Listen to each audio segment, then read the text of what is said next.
There's not a truck that's going to come every Friday or every Monday and pick up black plastic bags. So what people end up doing is they'll just throw the litter anywhere they want, far away from their home, or they'll dig like a hole, like a trench in their yard, put all the waste inside there and burn it. That's if they actually care. But most of the times, if you go to like location areas such as maybe certain parts of Umlazi, for example, you can just see the litter falling on the other side of the house, like all the way down. Like it's piling up, Nobody's addressing it. The people probably don't know what to do, or they don't actually care. So it's difficult. I think government needs to really toughen up on the service delivery. It needs to make a plan about picking up waste, whether it means people go put their waste in one central place in locations or in like rural areas or something, because clearly he can't go to each and every house in the village and pick up the litter. So I think that's going to be, we have a long way to go when it comes to that. No, most definitely. Even like a few months ago, Wendy and I attended a meeting with port stakeholders, and everyone picked on the service delivery around the rivers being an issue, and yet there was no one from DSW present at that meeting. So that's a very big issue. And I don't know if Wendy, you want to talk about that as well?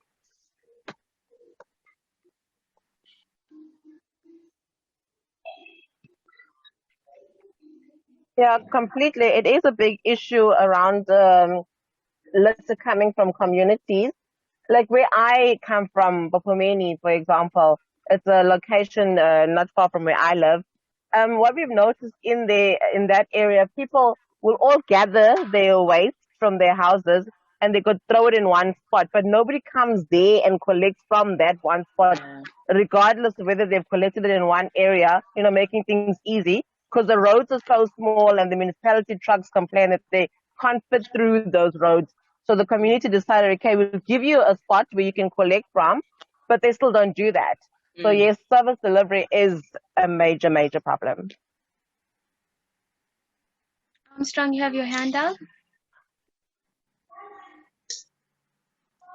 Masha, I just wanted to quickly say that, sure, service delivery is a problem, and the collection of waste in different areas is a problem, but also the individual responsibility that we have in how we sort our waste and how we dispose our waste is very important as well, and we need to start thinking about that. We always say the municipality needs to do this, the DSW needs to do that, but we don't talk enough about what we need to do individually. Like in my area, there's a lot of waste that is being disposed. They don't even care. I can use that word because I know that they don't care. They don't care because no one picks up that waste. And it becomes a responsibility of someone else until that area becomes infested, until that area starts smelling, and someone else has to care about that problem. But even if you can come and clear that area up, people are still going to dump, even though they know that they shouldn't be dumping there. So I think also we should highlight the individual responsibility that we have in disposing and collection of waste. Most definitely, I agree with that. Shannon Atkins? Hi. Hello, everybody. And I also agree with Armstrong and what he's saying about an individual responsibility. And somebody once said something to me that I thought was quite thought-provoking, and maybe it's a good place to share it with other people to think about. And that was around, has the fact that our waste is mostly taken away by some central body, is that not half of what has created this big pollution problem that we have? Because if it had always been our problem to deal with the waste that we bring to our homes, would we not end up with this packaging problem that we have and that sort of thing? I don't know. Did I make myself clear? Yes, definitely. Yes. Duduza, you'd have something to add?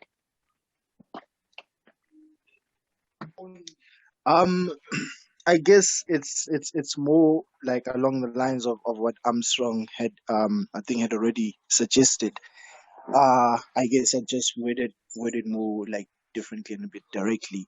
And that is to say, I guess the question then that maybe we should be looking at addressing right now is what possible interventions can we come up with as youth in conservation to solve this problem or to raise awareness towards the issue.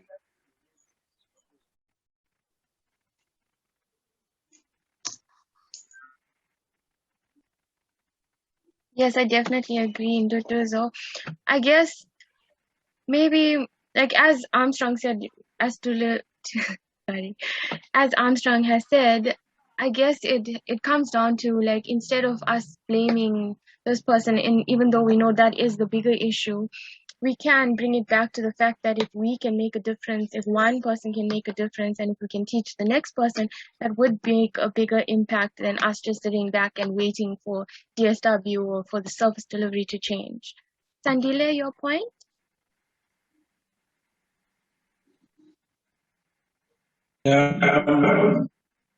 Thank you, Masha.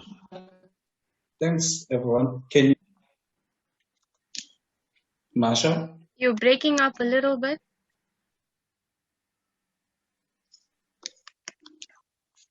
How is it now? Much better. Okay. Please let me know if I start breaking up. My internet is unstable. So that's where I wanted to go. That I have a friend or colleague who always says, I hear your problems. I hear the problems you're coming up with. Give me solutions. So be part of a solution and not the problem. But then I have to go back to, there's one saying I like that no parent will care about the environment if they have a hungry child at home. And I think that's where the source of most of our problems is. So if you look at a comment from Simone here, looking from source to see where the problems. If you look at where the most of our waste is coming from our homestead, our homes, be it homes in the form of informal settlement coming from our homes. Most of this delivery is used today. So most of the people there don't care about it. And some fights are just not worth their while, you know? So the problem comes then, what can we do to make the situation better? When we grew up, there was a drive to collect plastic bottles, so your Coke, your 2-liter bottles, and your cans. And that was a form of recycling, and it worked wonders, with schools being the source or the gathering point for all of that waste to be brought there. And then there would be companies that come and collect that waste, and there will be incentives for the people who collected that waste. So be it the ladies from the community or the school children. So I think we need to start thinking about how can we make our waste work for us. But then this is not only the only solution. We need to be thinking as well about how do we make an individual take responsibility for their waste. But then that's not the only solution. Think about how can you upcycle your waste? How can you make your waste profitable? If not for you, for somebody else. So I think we need to think along those lines as well, because we live in a society where we are poor, and caring for the environment realistically for most of South Africans is not real. It's not realistic. We have to think about what am I going to eat today and what are my kids going to eat today. So if you tell me about the environment, you're just speaking foreign language to me.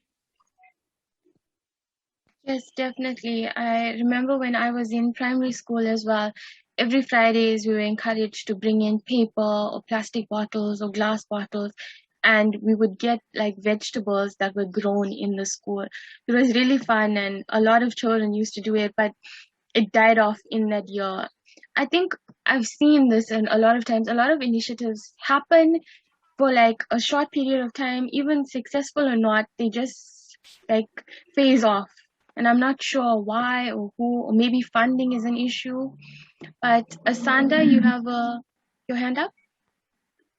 Yes, hi everyone. I'm sorry if I have some noise. There's some construction around me, but I actually wanted to say what Sandile just said. It's so important because I don't think we should look at this issue in isolation as what's the solution, but rather how do we, the interconnectedness of everything, and especially the fact that the source of this problem is usually in informal settlements. And if you look at the type of resources they have or the food they are eating is usually items such as bread, which is covered in plastic, and they can't afford to buy food that is manufactured with, all this recyclable material from, it's usually more expensive. So I think what Sandile said is very important, that the source is also the fact that people are hungry and they can't afford to be thinking about much else except where they're going to get their next meal. And I think recycling and waste is an afterthought. If you just drive down the freeway, if you go to South Coast and you look at the informal settlement there on the left, the waste that goes down onto the freeway, and the municipality there or government doesn't clean up quick enough, and it usually has to spill onto the freeway for them to follow up and make sure that it's cleaned up after weeks. So I think that's a very important point that Sandile raised, and I completely agree that we shouldn't look at issues such as pollution in isolation, but also how can we as people bring back the sense of responsibility for what's happening with issues such as pollution. Thanks, Asanda. Duly noted. Sorry, Ozzy, your hand has been up for so long. You can speak. Can you guys see me? Yes. Oh, okay. Well, when you look at pollution specifically, you'll find that specifically in South Africa, most of the pollution is air pollution and marine pollution. Those are the top two in South Africa.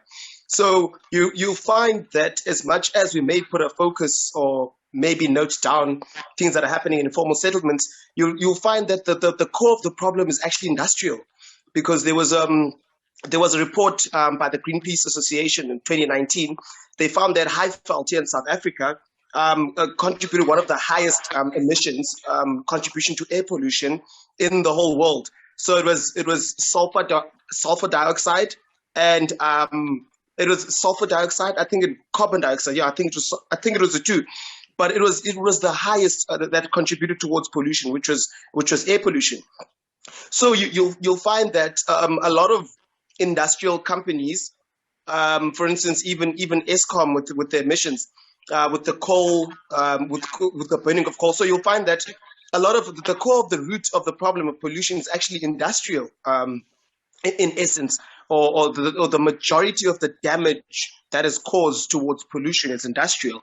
But there tends to be sort of a focus more on the people individually, while these big companies, they pollute with impunity, So yeah, I also want us to also actually have a focus. I understand that Armstrong was saying, what can we do as individuals? But we must also put a focus on which industries or which people are contributing towards the most pollution. So you'll find that it's industrial companies. So yeah, that is just my 2 cents. Thank you. Thanks for that, Ozzy. Any recommendations or suggestions how you would approach these big companies, though? Thank you for that, Masha. There's actually in the past, because I specialize in marine and maritime, but in the past there actually have been civil organizations that are anti-pollution, that have actually approached these companies, even marches, and actually emissions, air pollution contributes towards hundreds of deaths a year just here in South Africa. So you'll find that people get sick, especially people that live in close communities to those factories. You'll find that they have a lot of respiratory problems, because of the air pollution. So there are civil organizations and organizations that specifically focus on actually bringing these industrial companies to book, but they have a lot of money, so they're able to pay off the politicians, and that's why they do it with impunity. Thanks for that. Asanda, I'm not sure if you want to add something else. Your hand is still up. My apologies. No. Okay. Naledi, you want to add anything? So I'm thinking, the problem as well is that population is growing, and it's growing at a really big rate. And I was wondering, does anybody know if those countries that have high population, are they producing more waste than countries that have a lower population? Because I think it was in Asia, or was it Japan, there was a huge issue of pollution. So is pollution, can one sort of say pollution is affected by population size? Is that not one issue as well? Because maybe industries and all these companies are producing more goods because there's more people to feed. There's more people to accommodate for. I don't know. Does anybody have information regarding maybe that? Simone, you have your hand up? Armstrong, you also had your hand up. Do you want to speak in first? That's okay, Simone. You can call. Okay. So I don't have any technical answer at all, but my guess would be yes. I'd like to hear if Shannon has something to add to that, but it depends on the country, but certainly the more the sort of Western and industrialized societies, definitely, because just the nature of the kind of Western society is very much high production of waste. But I don't know. I don't know the stats on that. But without a question, there will be if you imagine a graph, the rise in population obviously is going to mean an increase in waste at this stage. I don't see any form of curbing of waste production at this stage, would be my guess. But I don't get me started on population, but I think it's the one conversation that nobody wants to have. But it's the one thing that if we don't deal with, really, we're sliding off the edge of the cliff. So thanks for bringing it up, Naledi. I think it's a really important one that needs to form part of every single one of these environmental conversations. I see that Shannon looking it up, so that's great. Yeah. Thanks, Shannon. Osi, you have something to say? Yes. I was actually going to say yes, most definitely. It's connected to the population, because you find that China contributes the most towards pollution in the whole world. They contribute to the most with regards to carbon dioxide, and with regards to pollution in general. So pollution's a very vast topic. It's not something that you can talk about it in a few minutes, because it's multifaceted and it has different elements. You get what I'm saying? So most definitely population has something to do with it, and also how industrialized that particular country is, because last time I checked, China was the highest, and then United States, and then India, then Russia, going down, they contribute the most. Those are basically the top four, I believe, those four countries. So just to answer your question, yes, most definitely it's connected to the population and how industrialized that particular country is. Thank you. And I'm not sure if you saw, but Armstrong said that China exports most of its waste to other countries and India. For example, India, so stand to be corrected. So as you can see, India also doesn't have a very small population, so it's quite alarming. Yes, Simone, your hand is still up. Sorry, I forgot to take it down. No Sorry, problem. Marsha. Osi, you or Duduzo?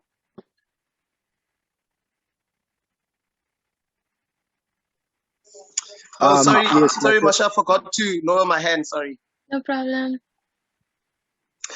Yes, Marsha. So what I wanted to say was, what if at least this would be I think an effective solution towards the issue of land pollution. I don't know, but potentially even with air pollution, if we we like establish interventions such as raising awareness in these communities, because it seems to look as if like the awareness interventions that have been like conducted in the past with regards to ocean conservation and stuff like that in coastal communities, they seem to have been effective. So what if we did the same thing with the issue of pollution? We could even potentially be able to mobilize communities to speak up against these major these major companies, these huge companies. I don't know. What do you guys think about that? I feel like that's a really good plan because, as you see, Osi came with the side of where we need to approach the bigger industrial areas, and then Armstrong came with the side where each person can make a difference. And then it's a really good idea where you were suggesting now where we could use the communities to approach the industrial area. So personally, I think that's a really good plan and something that I've never come across yet. Anybody else's input on that? Yeah, I think that's a brilliant idea. I think awareness of any form, you can never have enough of it. But also something I've realized as well, when it comes to things like waste recycling, I think people know that they need to recycle, but sometimes you're not sure of how to do it correctly. Because sometimes you think you're recycling glass properly, but maybe it's broken. That glass maybe cannot be recycled, essentially. Because I was reading that on the Stats SA page that only 10% of waste is actually recycled. And that seems like a very low number compared to the amount of waste we use. Surely it should be higher than that if we are recycling in the correct way. Because I'm sure there is a way of certain products where maybe to avoid contamination and all the stuff like that. So awareness, you can never have enough awareness, I think. I agree with you. I absolutely agree with you, Naledi. Education is very important as well, because I mean, I don't know who mentioned something about. I think it was Nduduzo.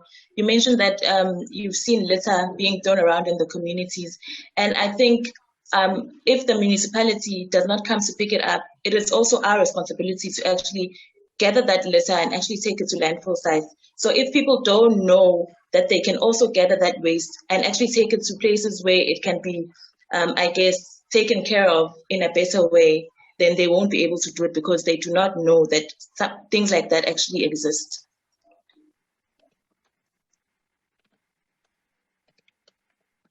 Definitely. I just noted in the chat that Nolutando has said that yes, the population is a factor to waste increase, with the rapid growth alone also that can strain local government service delivery, especially in informal sectors, reason why they are the most facing waste pollution challenges. Armstrong, your hand is up. Sorry. My arm. That's funny. No, I just you threw me off there. But I wanted to say, but also I think another thing we should be look into is the political will regarding management of waste and stuff like that, because I don't think that government doesn't care or they don't have the necessary funding to either tax or close down factories that are causing pollution, to either collect waste in different communities at different time scales and stuff like that. I think it also comes down to the political will. So, and in some area in Umlazi, I heard that they had a problem with waste, the collection of waste. The only thing they did, they took their waste in bags and they dumped it at the municipal offices. And guess what? The problem was dealt with. So you may say that may be a radical option or anything like that, but it worked because you're taking the problem that you're dealing with the community to that municipality that is supposed to be dealing with that issue. So I think also just one point is that the political will in terms of dealing with waste management and collection is a problem as well. Definitely. Shannon?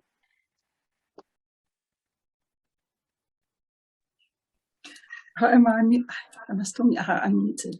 So I did some quick research. If I can share my screen, I can show you what I found. 1 second.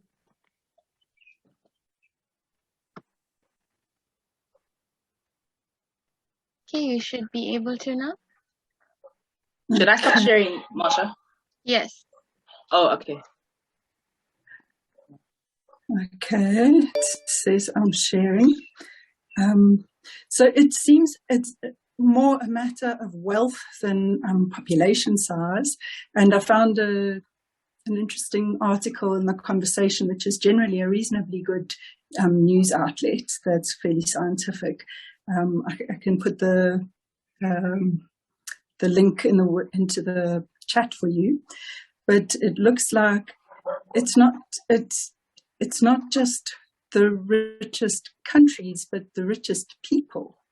So this other table says even within countries that have wealthy and poorer households, the wealthy people tend to emit a lot more. They're talking mostly about carbon emissions in this graph, but consumption emissions in this one, which I presume would include plastics and packaging and all those sorts of things. But then the other really interesting thing was that they even looked at gender differences. Males tend to produce more carbon emissions than females. Can think of a couple of jokes around that. But it does seem that being rich, having more money, more stuff, just is what results in more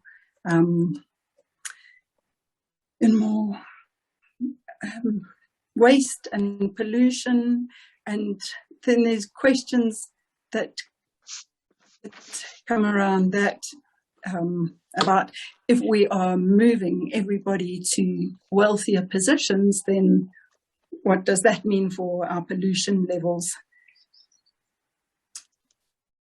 No, most definitely.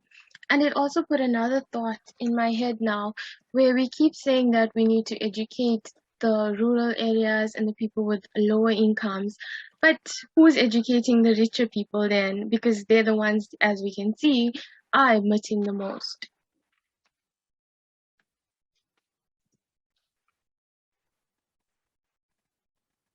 Any thoughts on that, anyone? I do have a thought on that. I thought that was the best question ever, Marsha. It's one of my bugbears. I mean, I've been working in conservation for a long time, and the amount of money that is spent on educating poor people who in most instances have a relatively limited impact on the environment when you compare it to the kinds of individuals that would fit inside that graph that Shannon just showed. You know, it's a real issue for me. It's exactly that question. Who should we be educating, really? and is it education at this point with is it like, I'm just like imagining, who would the teacher be? Would it be that really nice, sweet teacher who kindly encouraged you to do the right thing? Or is it the one that whips out the stick and beats you to get you to do what you need to do? Because I feel like those people on the graph need a bit of a beating, you know, and us, you know, so none of us are outside of that graph at all, you know, and so I say that with also humility and knowing my own place in it. But yeah, that whole thing of like, who are we educating? Good question.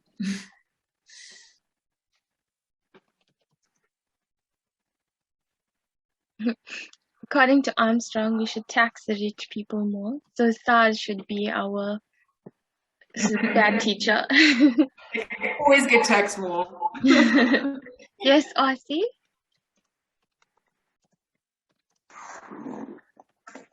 Yes. I also had a bit of a laugh with what Armstrong just mentioned.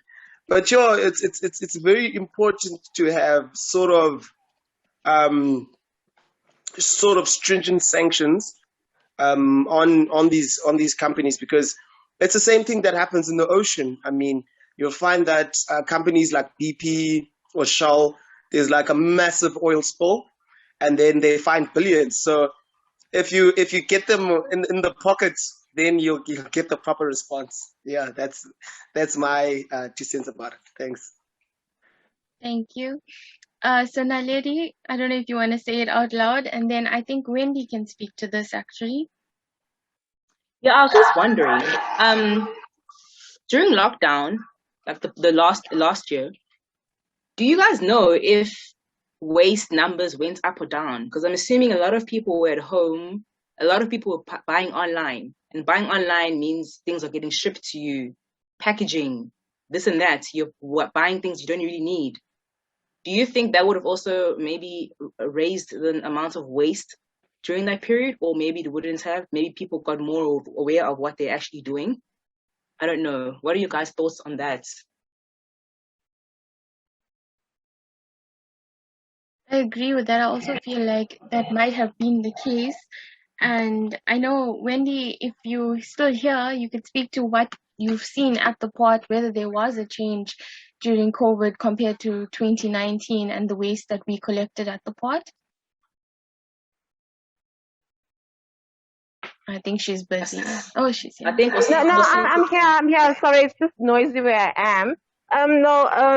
Yes, definitely when we came back, there was not much to clean, to be honest. Nobody was around, so obviously the beaches and the land, the stuff that got washed, towards the port had changed.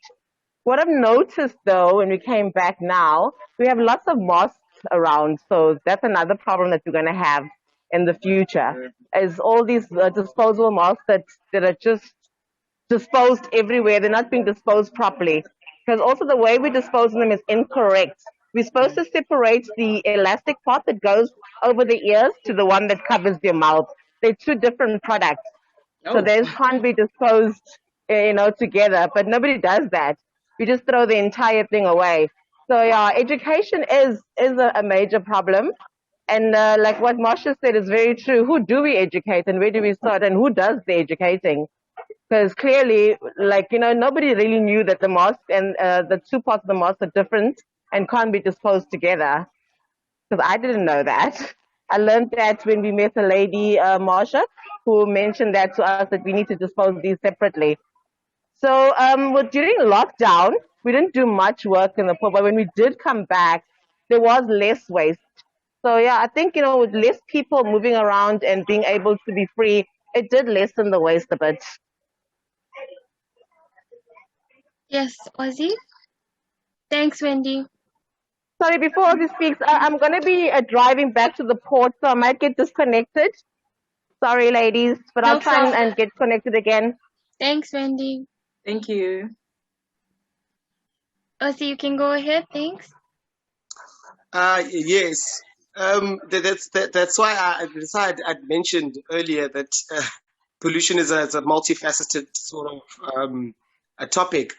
But just to try and answer the question, yes, municipal generated waste did decrease during the COVID-19 pandemic. So all of the municipal waste generation in most cities, and so yeah, it did actually have an impact actually did have an impact on the waste system.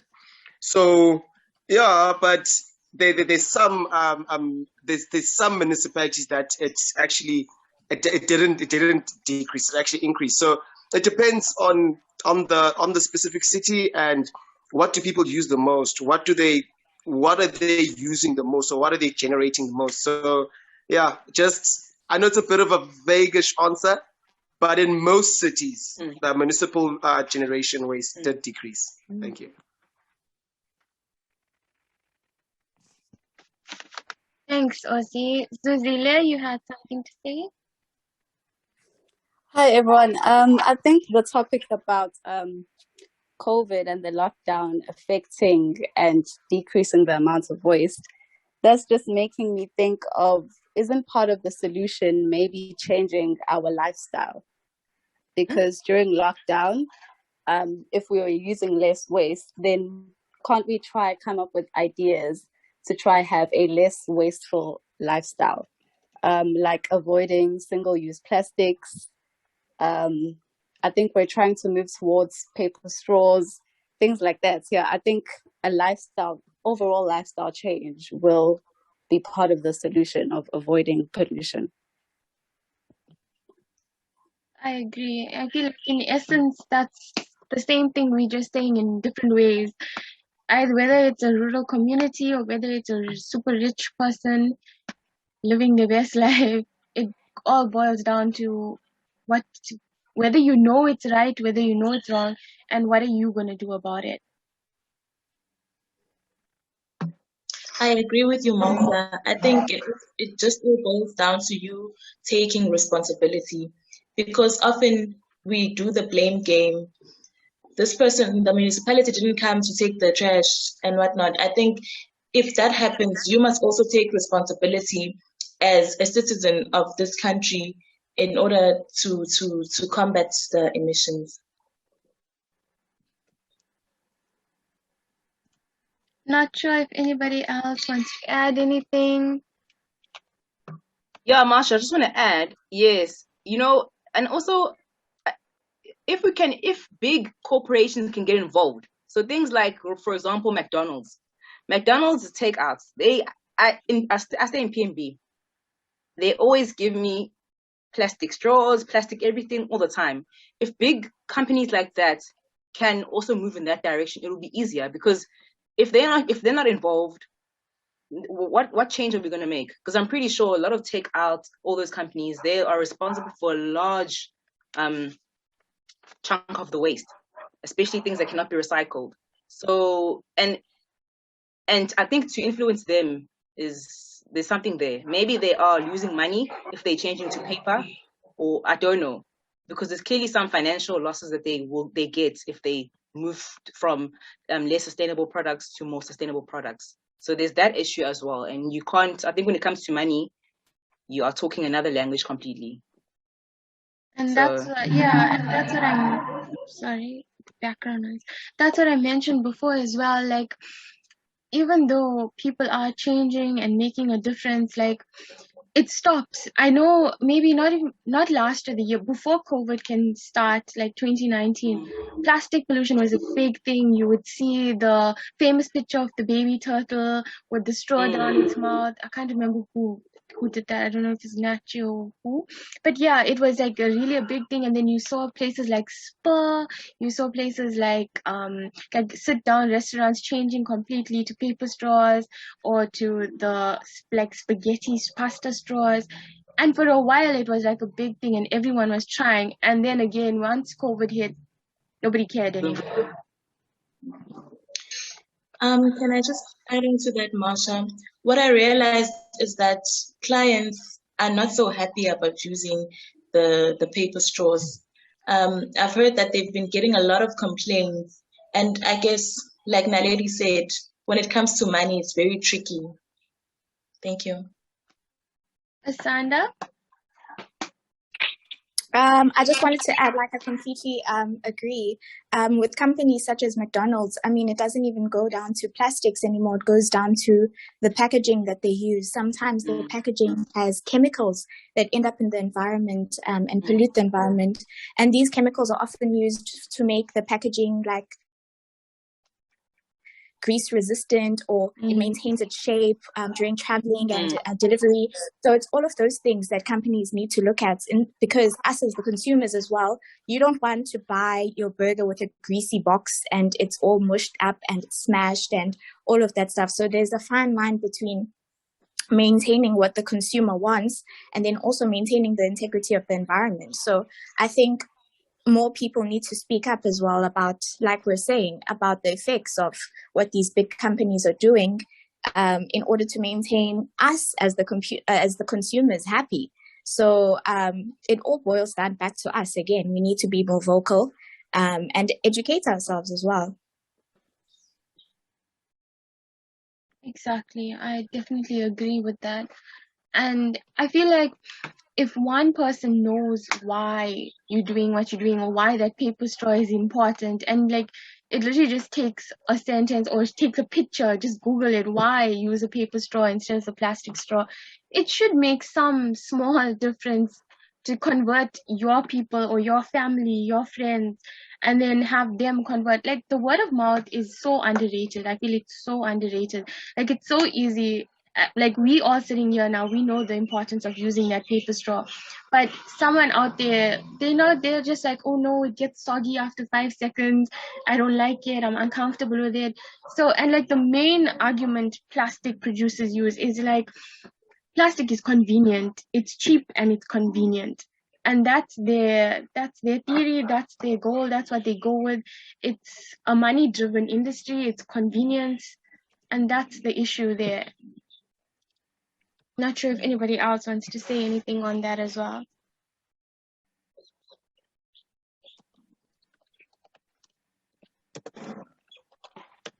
Duduzo, you're super quiet now. Matsepo, you didn't say anything as well.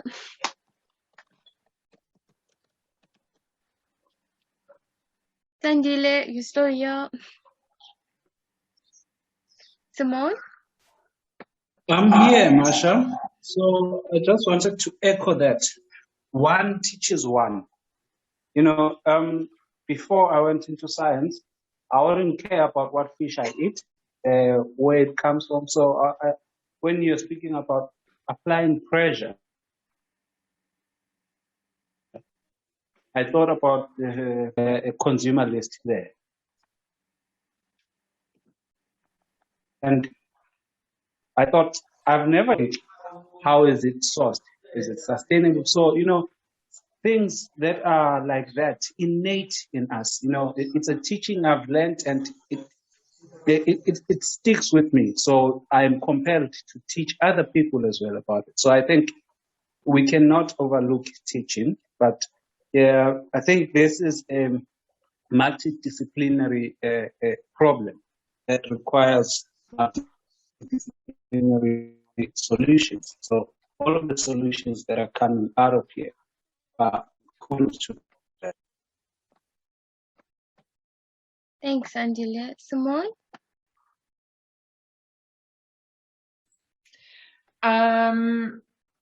So I guess I just wanted to throw something in here to kind of zoom out a little bit. Like, you know, these problems are all very complex, systemic issues. And I guess I'd like to hear from you guys, you know, like a lot of you have like environmental degrees in that. I have a social science background. I did my undergrad in psychology and I did my master's in management coaching. So a lot of what I've studied has been about human behavior and about the human perspective. So, you know, for me, these are people problems. It's the way that humans have designed the systems that we're part of. It's the way that humans are psychologically and intrinsically in terms of you know, just very basic things like our selfish nature, like our, well, you know, these are all debatable. These are just perspectives I'm sharing here. But, you know, our fear of fear for survival, our desire to hold power or to be seen as having status, all of these things. And I just wonder, as young environmentalists, how much of that is part of your conversation, and how much of that is part of your thinking around how to come up with solutions. So yeah, that's just kind of what's on my mind at the moment, and I'd love to hear from some of you around that. Anybody on the floor?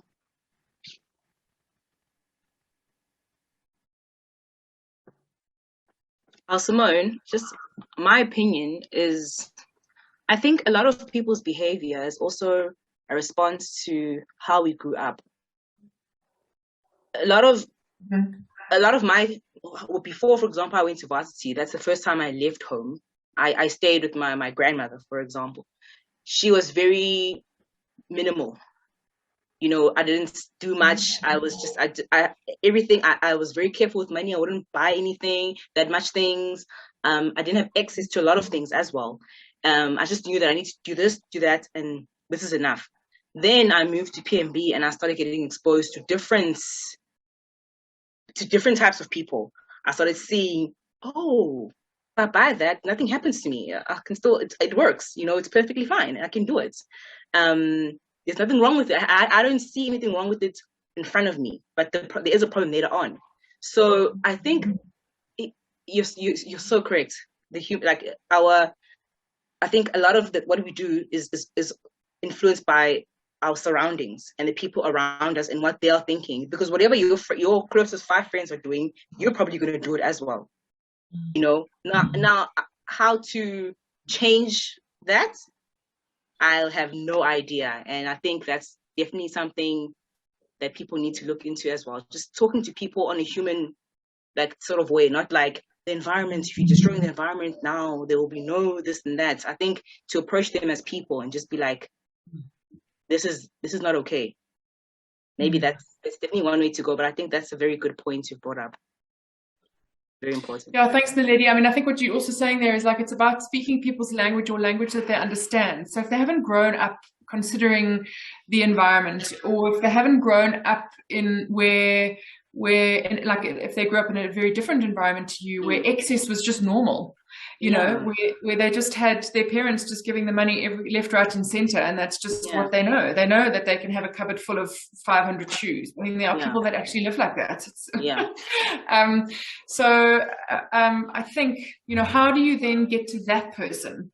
How do you get to all the different people? And then the next thing linked onto that is, who are the people where you get the most bang for buck, for want of a better terminology, but who are the people that you need to engage with that have the most power to make change? So, for example, in an organization, I've worked with, I've been in the workplace for 20 odd years now, and I've worked in a couple of different organizations, and I've also had connections with other different organizations. And I can tell you now that it's very hard to create change in an organization if the CEO doesn't agree with it.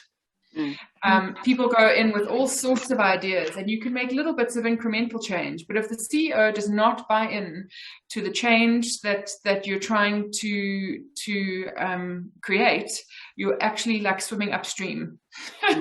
It's like a fish trying to swim upstream. So I want to ask that question, because especially given the urgency of our problem, and knowing that you need to speak the language of like exactly your point, you know, and then the next question onto that is, who is it most important to speak to? Sorry, I was speaking too long there. Someone else had their hand up and then put it down. Now I feel bad. It's Armstrong. It's Armstrong and then into Tuzo. You're not allowed to do that and do. I want to keep quiet now. Oh, well, I think in tackling the question that you asked, Simone, is that this is my just 2 cents in my observation and how we deal with each other. It's anything that forces us to look inwards into ourselves and our contribution to the problem. It's something that we are either afraid of or we don't generally do. So when we talk about being selfish as a person, you have to be cognizant of the fact that you also selfish. There are certain things that you are selfish about. So we are very cautious in how we approach anything that relates to being selfish, greed, and stuff like that. Because you may speak and say, "Oh, that person is greedy, that person is selfish," but then when we try and zoom into your own life, we can see that that person you're talking about and yourself are not very different. So that's when it becomes very difficult for ourselves to look inwards and say, okay, this is my contribution to the problem. Hence, I said it boils down to the individual responsibility.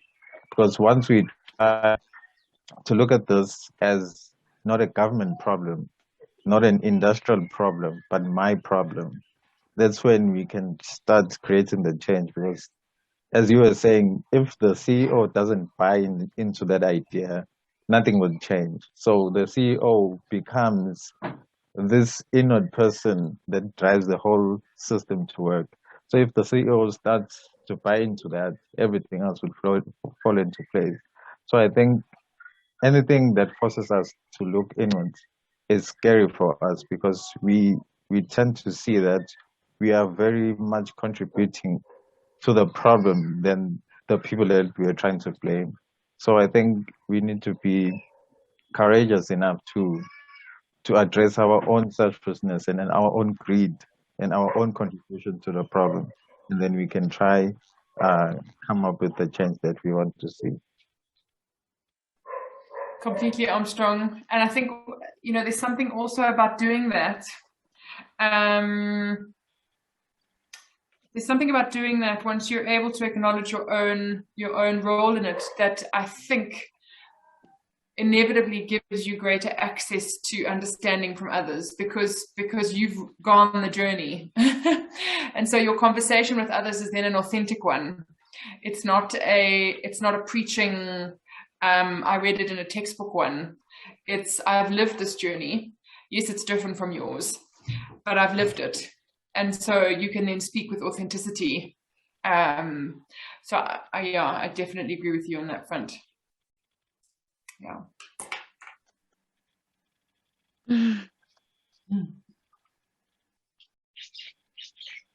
Thanks so much, Simone. I'm not sure where we want to go or where we should go now. Yeah, Shannon?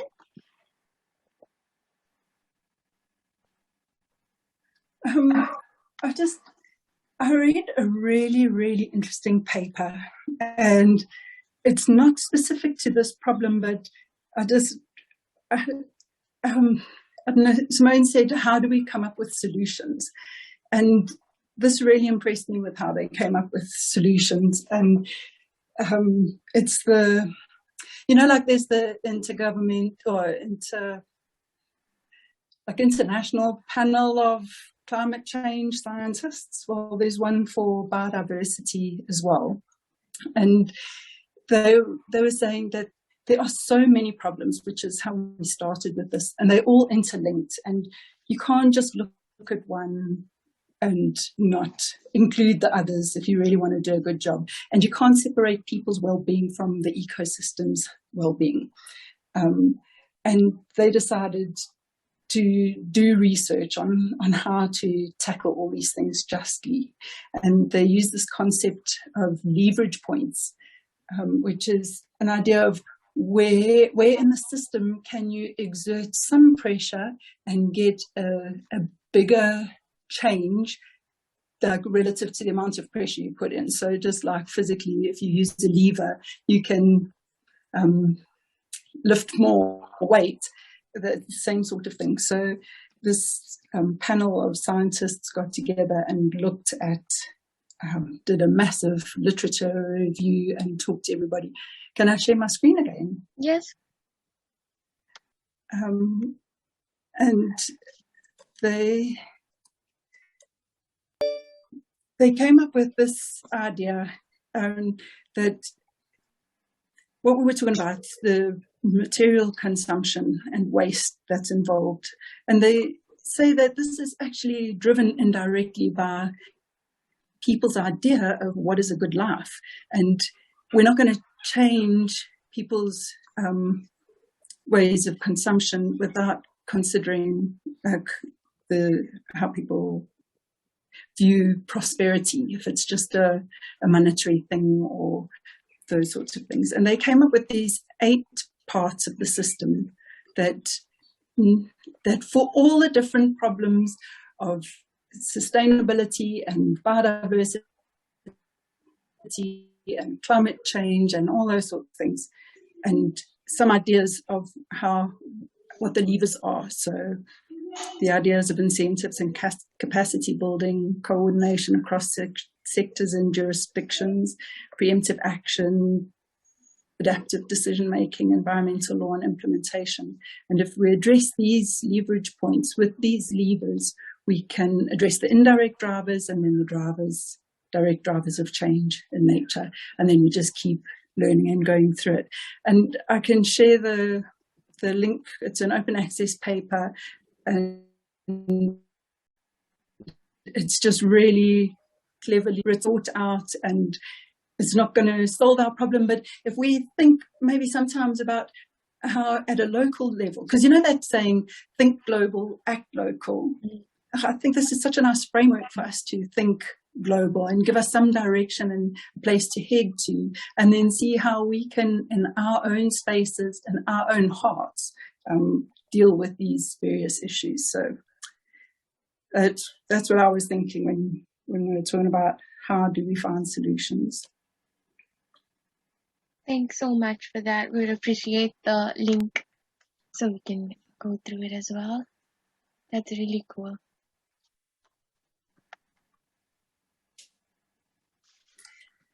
I'll actually just put in another link as well, because it's quite a tricky paper. It's long and you really got to spend a few hours to digest it. But here's a link also to the lab of the people who, the lead author of the paper and the panel of scientists, where you might find some more digestible, I haven't looked at it very carefully, but just some more digestible ways of reading it, I think. Okay, thank you so much for that. Naledi, Anele, anything you'd like to add? I think one strategy we could use to reach a big audience, especially the younger people, like teenagers and so on, we could use social media. So you know how we have influencers and all those YouTube people, all those, just the people that the young people really like. Just for an example, let's just say maybe, I don't like them, but the Kardashians, for example. When that family does something, people tend to copy. They tend to think it's desirable. They look up to them. They think, wow, that's what I want to be. Like, that's where I want to get to that point. So if people, it'd be very nice if people like that would use their platform to, talk about things like pollution, and it doesn't even have to be people that big. It could be people in South Africa. Like, we have our own celebrities as well. If they could also sort of help, that would go a long way. It's just that I don't think they have incentive to do it, which goes back again to money, because no one's going to pay them 1 million rand to push that idea forward. But I think if we could get social media people, or those people who have a lot of following, to buy into this idea, we could reach people quicker. I don't know. I think that's just one idea that we could approach. Most definitely. I'm not sure if everyone is familiar with the work Leonardo DiCaprio does. I think he's the only actor I know of that actually supports conservation and anything environmental. I'm not sure if anyone else has come across that, but I completely agree. And I also agree with the fact that I don't think any influencer, especially in South Africa, is going to do anything if they aren't going to be getting paid for it. Yeah. I don't think so. I mean, we've had people Marsha, I'm just contesting your point as to you don't think people would. I think there's quite a few people actually. It's just about finding them, and it's also about reaching them. Sort of. I think, I think in a lot of situations, there's a role to be played for connecting. So just one example, who someone was telling me about recently. It's unrelated, but it'll illustrate my point. Is that a lot of trusts are looking for Black representation on their board, but not just Black representation. They're looking for people who might be Black individuals, but are interested and passionate about and want to contribute to the cause. And the person I was speaking to is saying it's not that there's lack of those individuals out there; it's that people are not meeting each other. The trusts and those individuals are not finding each other. And I think this is another circumstance where I think there'll be a lot of potentially, wealthy pop stars or whoever it is that actually does care but doesn't know how to get involved, or who doesn't know, which is the right organization. And, we've approached as a trust quite a few people in the past who've been, we very, very seldom have been turned down by celebrities in South Africa. Our whole rhino parade, it was called the Rhino Parade a couple of years ago when the rhino poaching stats were just going through the roof. I mean, they still are, but it was, we did a whole campaign where we partnered with celebrities to decorate a rhino, and that was auctioned off. Anyway, there were lots of local celebrities. Anyway, so I'm just saying that don't think that there aren't people out there. I think it's about how to connect and to find the right people. There's also people out there that are just looking to promote their name. But if it serves the purpose, perhaps that's fine. They don't have to. It's actually that one of those points in Shannon's article that she raised was embrace the diversity of what people see as a good life. For some celebrities, a good life is being very well known and being seen to be contributing to good causes, whether they care deeply about the causes or not. Yeah. I'm not saying one way or the other. You also can get a celebrity who aligns to a cause and then publicly goes and does something that completely represents the opposite of that cause, and you don't want that. But I just wanted to throw that into the mix. But I like where you're going, Naledi. I think just keep going along that path, and you'll center in on the right people. Yeah. Thanks so much, Simone.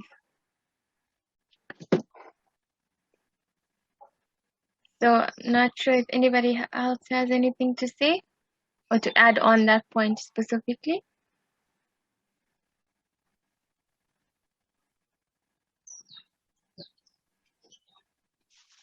Anela? I would just say that we should educate people more, still try to reach out to more people.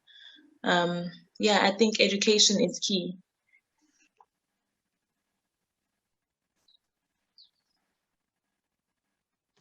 Thanks, Anela. Agreed. So we have 10 minutes left. Not sure if there's anything. Yes, Armstrong? I just wanted to ask, is there maybe as a solution, in our own organizations, our own cycles and stuff, if you have a project that maybe requires funding or something like that, tell other people about it, because you may have an idea of how to solve a pollution problem in your area, but you don't know the people that we have to connect with for that idea to come into fruition.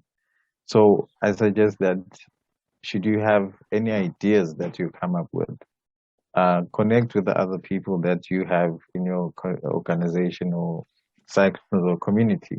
You maybe you might spark another greater initiative in someone else by your courage, by being courageous to even start at a small scale to affect a greater change. So I'm just motivating everyone and myself as well to not look too far ahead for the ideas or the solutions to the problems that we're facing.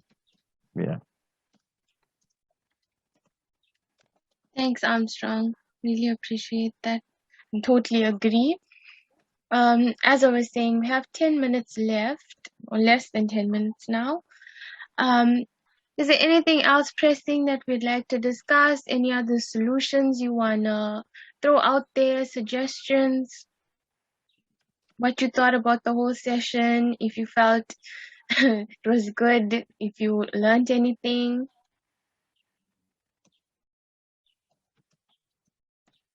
Anybody?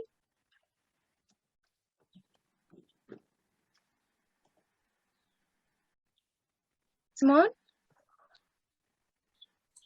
I'll just say very briefly, I love being part of these sessions. I always leave feeling quite inspired at the level of engagement. And I know a lot of you are from our team or from our networks, but I still think you're an incredible bunch. And it always gives me, I always leave feeling more hopeful, knowing that you guys are next in line. So to be leading, leading us into a future. So thank you. And thanks for a well-run session. Thank you. Shannon, you had your hand up and then you put it off. Just checking. And you can go, it's fine.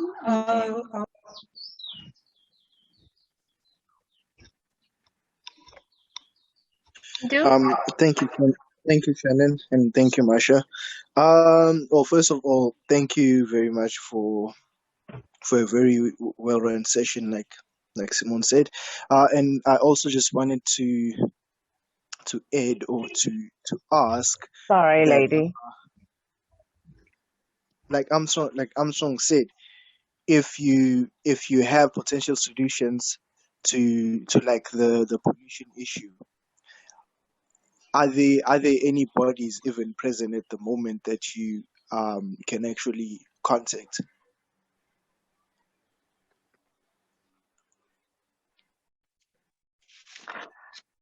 Sorry, Durizo, can you say the last part again? All right. So I'm saying, are there any bodies like present at the moment? I know your organization, Masha. You work with thingy pollution a lot, which is why you're facilitating this cafe. So I was just asking that, is there somebody to communicate with if you have like potential solutions to like the issue of land pollution? Personally, or you asking everyone here? I guess I'm asking everyone, but yeah, I'm assuming I'm most likely to get the response from you or from Wendy. So when it comes to pollution at the port, or if there's an sudden influx at the port, it's generally us that's doing the cleaning up, or we have to contact port authorities, so Transnet. And then it depends whether it's an oil spill or actual waste. The only things that we can't and don't deal with at all is when it's actual oil spills or the sewage that comes in. But our direct line to report anything that happens within the port boundaries is Transnet. I don't know, Wendy, if you want to say anything else before Armstrong jumps in. No, that's it. That's correct. We don't have anybody else apart from Transnet and other stakeholders around that we deal with. You've covered everything. I just wanted to say thank you also for this platform. Before I actually worked at WESA and Wild Oceans, I come from a hospitality background. The people that waste a lot. I come from that background. So until I actually came here, and all these things have opened up my eyes. And I have an 11-year-old, and I am imparting stuff that I was never taught or was never aware of to her. And I want to make sure that she's part of that generation that recycles, reuses, upcycles things. So thank you. Thank you for the opportunities. Thank you, Wendy. Armstrong? Yeah, I know I've been talking a lot. Let me try to be brief. Firstly, to say thank you to to the facilitators of this session, because usually when we come to these sessions, you either walk away depressed or confused. So thank you for keeping the energy up, and then so that we look forward to the solutions instead of just saying, we have this many problems, there's nothing we can do. But also to partly answer Nduduzo is to say, like I was saying, talk to the people that you know, email someone, maybe they may know someone else, and then that's how you can get your idea or proposal to be looked at or to be funded potentially at some point. So don't be afraid and say, I'm going to use this phrase or song from Liverpool that says you'll never walk alone. You'll never walk alone. So yeah, Nduduzo, you are never alone in anything. So in as much as things may seem you are alone at some point, you're not. I saw Sandile said he has some ideas. So already there's a link between you and Sandile because you're coming up with the solutions. Since I don't have a solution as yet, I can support you guys with whatever you want or need. So by then, you already have me, so other people can join in as well. So yeah, that's what I can say. Thank you again for a wonderful session. Thank you, everyone. I just want to take the last few minutes to say thank you for everyone who attended, even though it was half of our team. Thanks so much for attending and for participating. A special thanks to Simone and Shannon for also attending. And I hope you all had a good session with us.